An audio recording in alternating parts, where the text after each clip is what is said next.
Hey, what's up everyone? So we've been super busy in the shop lately. This is just a quick video update. Today I'm out at the Blacksmith Guild of Central Maryland. Several of my friends have demonstrated. Jacob Selmer, Tim Beachley. Right now my buddy Chris Cash is giving a talk. And then later on, a super talented guy, Erin Aylor. But this is a really cool place. It's Wally Yater's place that is gradually becoming a pretty profound metal guild, blacksmith guild. The potential of this site is just amazing. It's really beautiful. We're in Western Maryland, beautiful shops, but just a fun quick video. Hey, so I'm here with Wally Yater, and now Wally, you've been here how many years now? 50 years and 2 months. Wow. And we're out in like Central Maryland.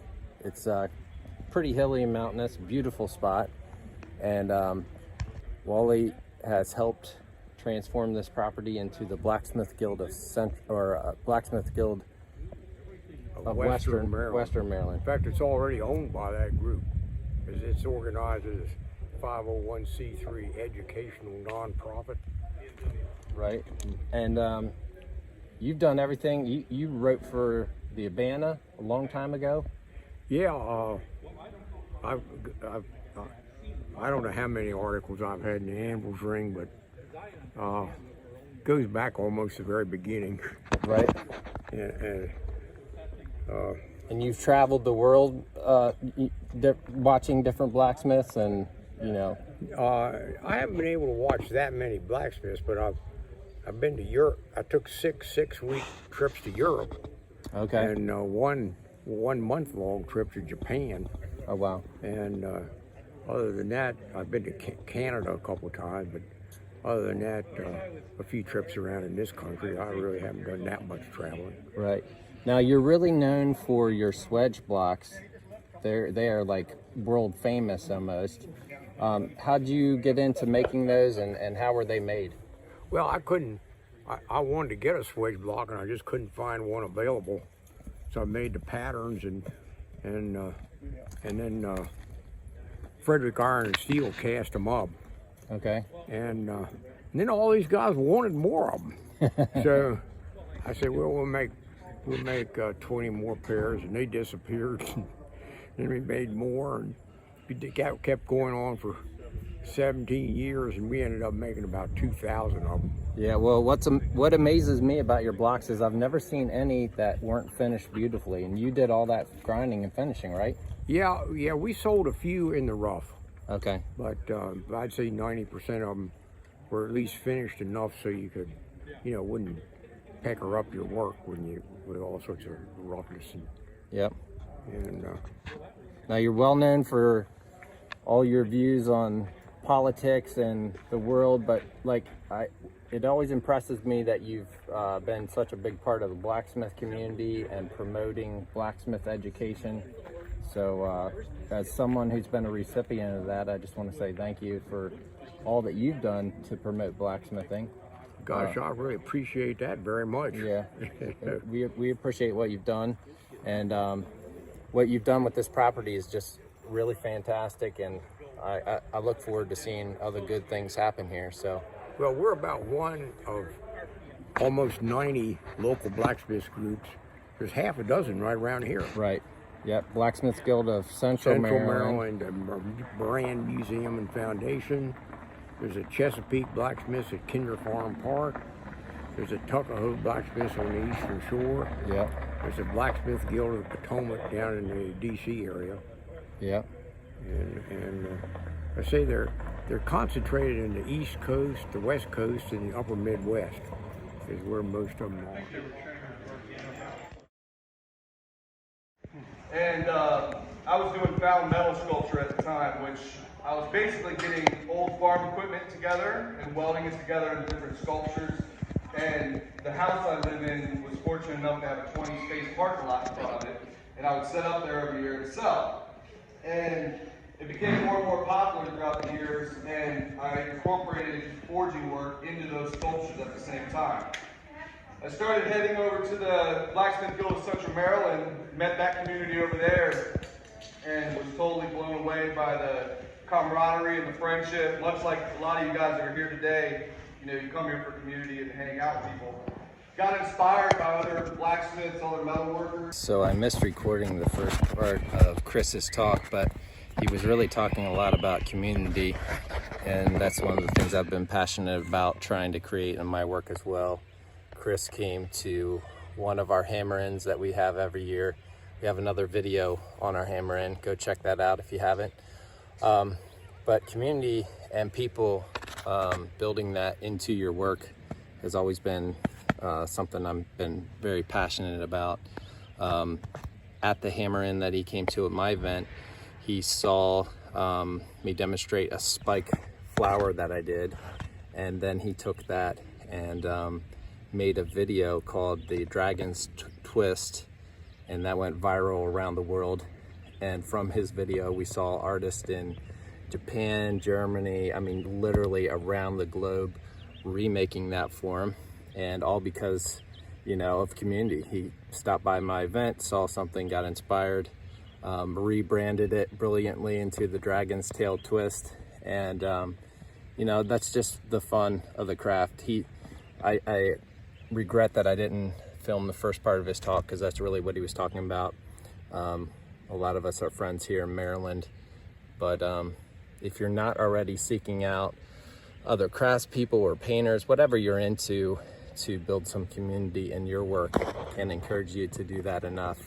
So that's a little bit of what I'm doing out here in Western Maryland today. And then we come to Western Maryland Guild, which Wally and Erin and Luke and Ty and everybody else are building up, and that's why we're all here. But what I wanted to talk about was what led me down this path, like, to keep going this way. And this is what I do for a living. I don't have a day job, so to speak, at all anymore. So what I want you guys to take away from what I'm saying to you today, and the community here and everybody around, is think outside the box. Just because it's not what everybody else is doing doesn't mean it's not the right thing to do. Like, for me to quit a very lucrative job that I was doing to come do this is nonsense, because you're not going to become a millionaire doing this stuff. But damn, it's fun, and the community behind it is amazing. The techniques and stuff that I've learned are all, I haven't taken any formal classes or anything.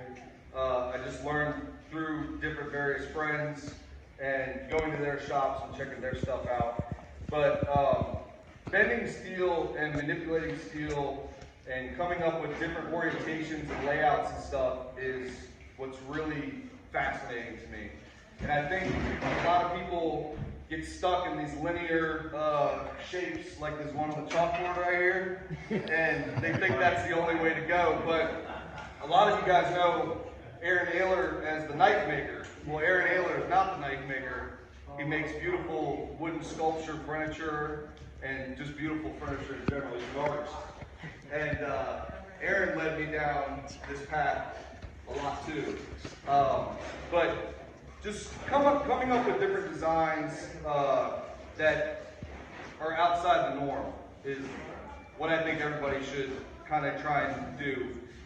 Jacob's focused on traditional, what you call it, Gothic work, medieval work. Yeah, medieval things, traditional ironwork. Yeah, it does a lot of traditional ironwork. Tim Beachley's more modern. I'm not like putting you guys on the spot, I'm just trying to give everybody an idea. Tim Beachley does a lot of modern steel furniture. Matt Harris does sculptural, architectural ironwork. And I kind of find myself in the middle of all these guys doing these crazy sculptures like you see this one here. These pieces started out as just square stock that I started squishing on the diamond. I had no idea where this was going. So I just started out with these pieces in the center. Then I started overlapping them. And this is actually a piece of I-beam that was drawn out to create this ribbon on the end. And it was just things like that, orientations and putting different pieces together to come up with different designs. This is actually a piece that's actually discounted now. This is a piece I did when I very, very first started. This hangs in my like living room area, mudroom. Yeah. little more dangerous. But yeah, this piece was kind of one of the very first things I ever did for myself. And I just like the textures. When I spoke about pulling different textures out of steel, this was all done with just a hand chisel, and these are just flat bars that are tapered. And then finding out orientations and different ways to lay those things down and wrap them like this, I just find that kind of beautiful. And basically, think outside the box, embrace the community you guys have around you, everybody, each and every one of you, and just have fun with ironwork. That's all really I wanted to say. I didn't want to take up too much time. Unfortunately, our education system is designed to condition kids to show up on time, to be constantly told what to do, and by the time most of them get to be teenagers, that natural curiosity and love of learning and creativity, it's just beaten out of them. Yep. Well, I think one of the ways that the education system fails is some people are wired in that way, but others of us are wired much differently, and it fails because it tries to push everyone into one mold. Yeah. There's no mold that fits all. Yep. I definitely agree with that. That's why places like this where you can come and learn a craft are really beautiful. And there's a lot of other schools all around the country, Touchstone, John C. Campbell Folk School, but it's a real resource to the people of Maryland that a place like this exists. Blacksmiths Guild of Central Maryland exists. Just really awesome what you've done. We're the only one that's within 50 miles of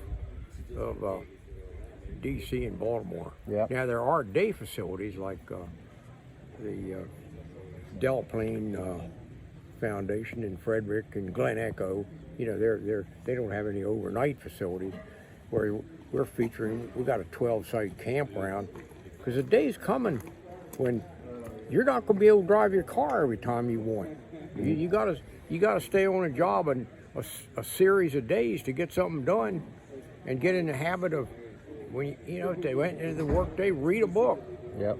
And people don't realize that one of the costs of being in your own bed every night is not only a phenomenal consumption of fuel, but incredible waste of time. Yep. These people waste 12, 15 hours a week sitting in traffic jams just to be in their own bed every night. And $5 a gallon gasoline is just a sneak preview of what's coming. Hopefully not, but it seems to be trending in that direction. But well, I mean, it took the Earth 500 million years to put that there, and we're squandering it in decades with no consideration of the consequences. Yeah. And it's starting to catch up with us. Absolutely. Well, Wally, I just want to say thank you again for what you're doing here. Beautiful property, and thank you for your contribution to blacksmithing. Well, Matt, you're doing a lot of great stuff in your shop too. Oh, thank you. I appreciate that. So I'm going to do a little silver inlay of an anvil. I've drawn it out. Most of these, the tool I use is handmade. It's from a file that I hardened after I shaped it to a really fine, like 0.01 or 0.013, which is equivalent to the wire in which I put inside of it.